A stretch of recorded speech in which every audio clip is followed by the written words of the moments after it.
são.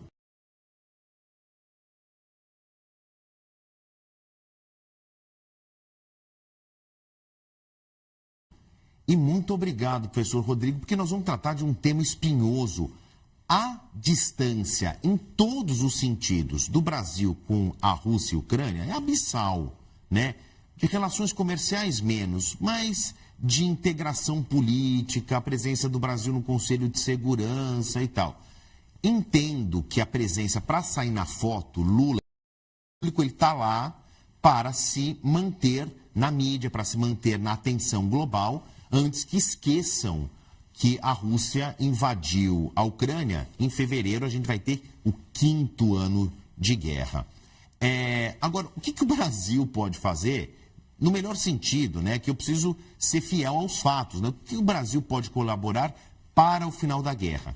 E aí vamos trazer nossa discussão para o mundo dos negócios, porque o Brasil depende muito dos fertilizantes que vêm da parte oriental da Europa, Rússia, Ucrânia, e tem todo aquele imbróglio de navegação no Mar de Hormuz, no Mar Negro, pelo estreito ali que passa pela Turquia.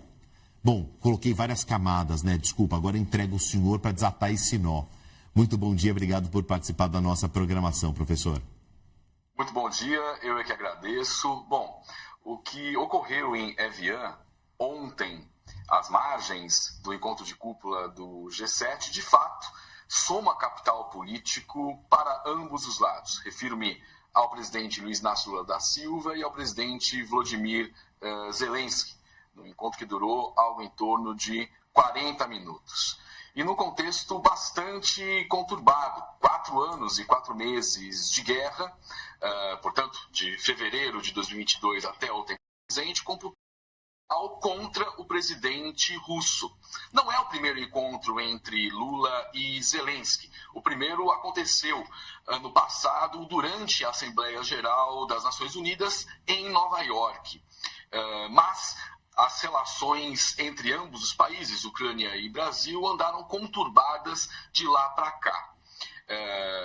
É notável que o presidente brasileiro, no decurso do seu 3º mandato, queira retomar algo que o caracterizou e fortemente frente à comunidade internacional, acerca do seu papel de intermediação em conflitos internacionais, né?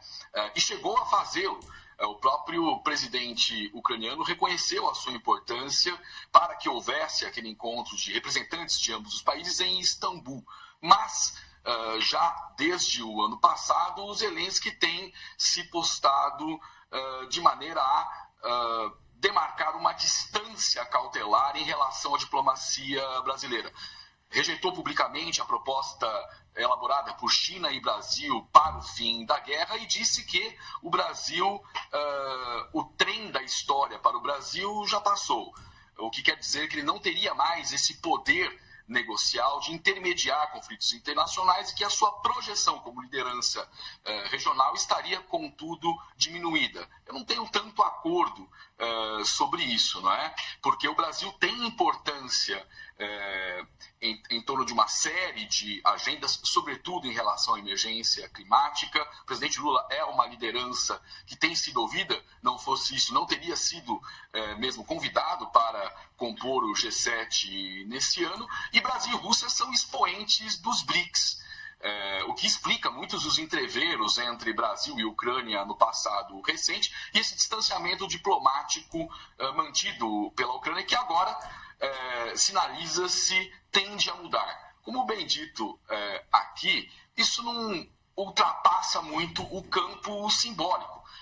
Até mesmo pelas posições defendidas pelo presidente brasileiro quanto às possibilidades de abordagens diplomáticas e uma impossibilidade de a guerra ser posta a termo no plano militar, defendendo uma participação mais efetiva da ONU, sobretudo do seu Conselho de Segurança.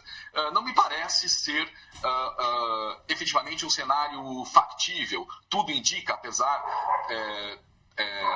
de uma interrupção do avanço das forças russas no leste ucraniano, da retomada muito tímida de algumas posições por parte das forças ucranianas, há, nesse momento, correlação de forças.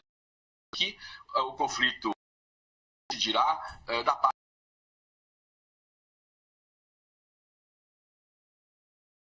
da contenda, né?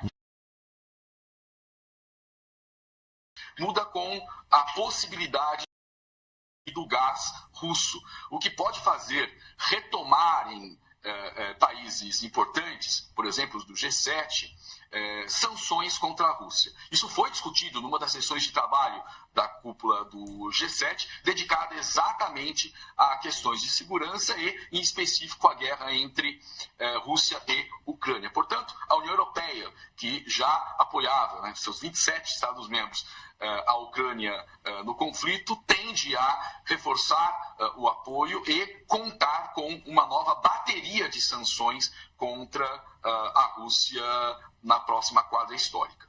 Agora, professor Zani, as situações, elas são espiralais. O que eu quero dizer com isso, né? A gente está olhando para... Vamos dar a presunção de inocência, vamos dar um voto de confiança de que o memorando entre Estados Unidos e Irã evolua para uma paz mais duradoura. Isso recoloca o Irã como um player de maior potencial no contexto global. Vai se colocar petróleo sancionado no Irã, em 1979, no mercado. As sanções, os embargos, é um jogo de bate-a-sopra, né? Então aperta, opa, tivemos um impacto global, alivia. Porque afinal, a Rússia é uma importante exportadora de petróleo, de grãos, de fertilizantes. As restrições vão até a página 2, até que isso comece a interferir na economia global. A Alemanha, por exemplo, Itália, França, grandes potências da zona do euro, estão sentindo o preço no bolso das restrições ao petróleo e principalmente ao gás russo. Agora, eu estava falando do Irã. Colocamos o Irã nessa peça desse tabuleiro, na variável dessa equação.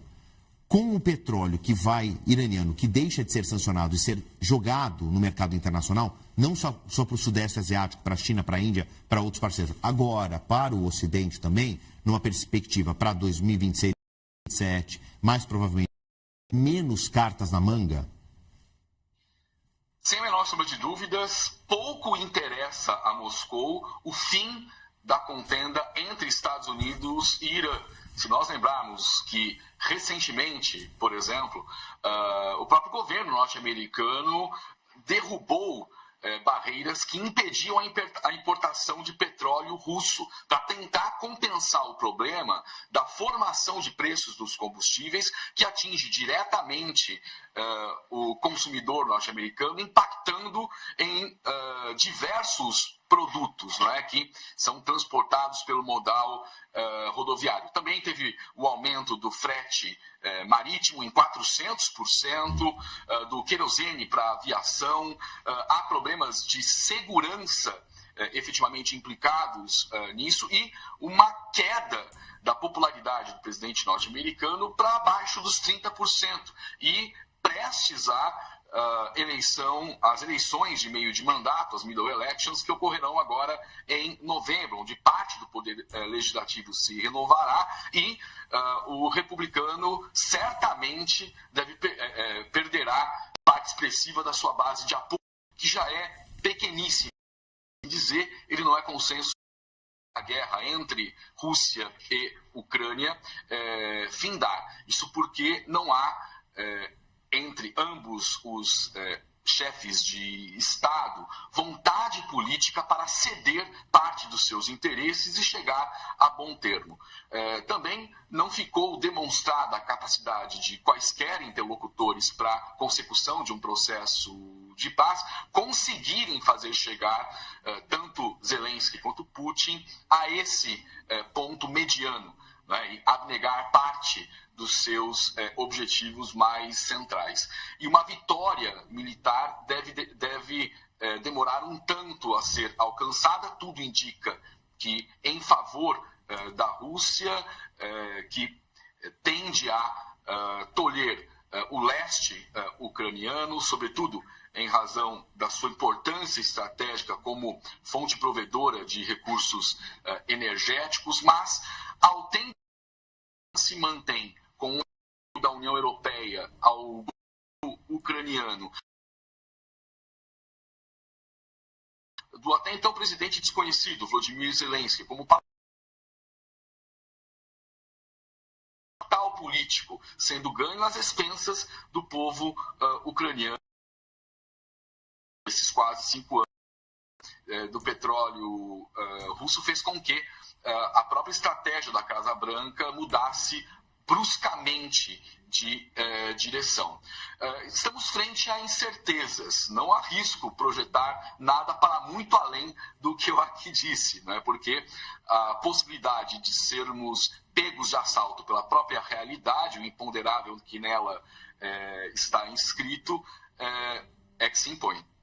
Queria agradecer a conversa que eu tive com o professor Rodrigo Medina Zani, chefe do Departamento de Relações Internacionais da Unifesp. Sempre um prazer, professor. Até uma próxima. Sigam contando comigo, eu que agradeço. Até mais.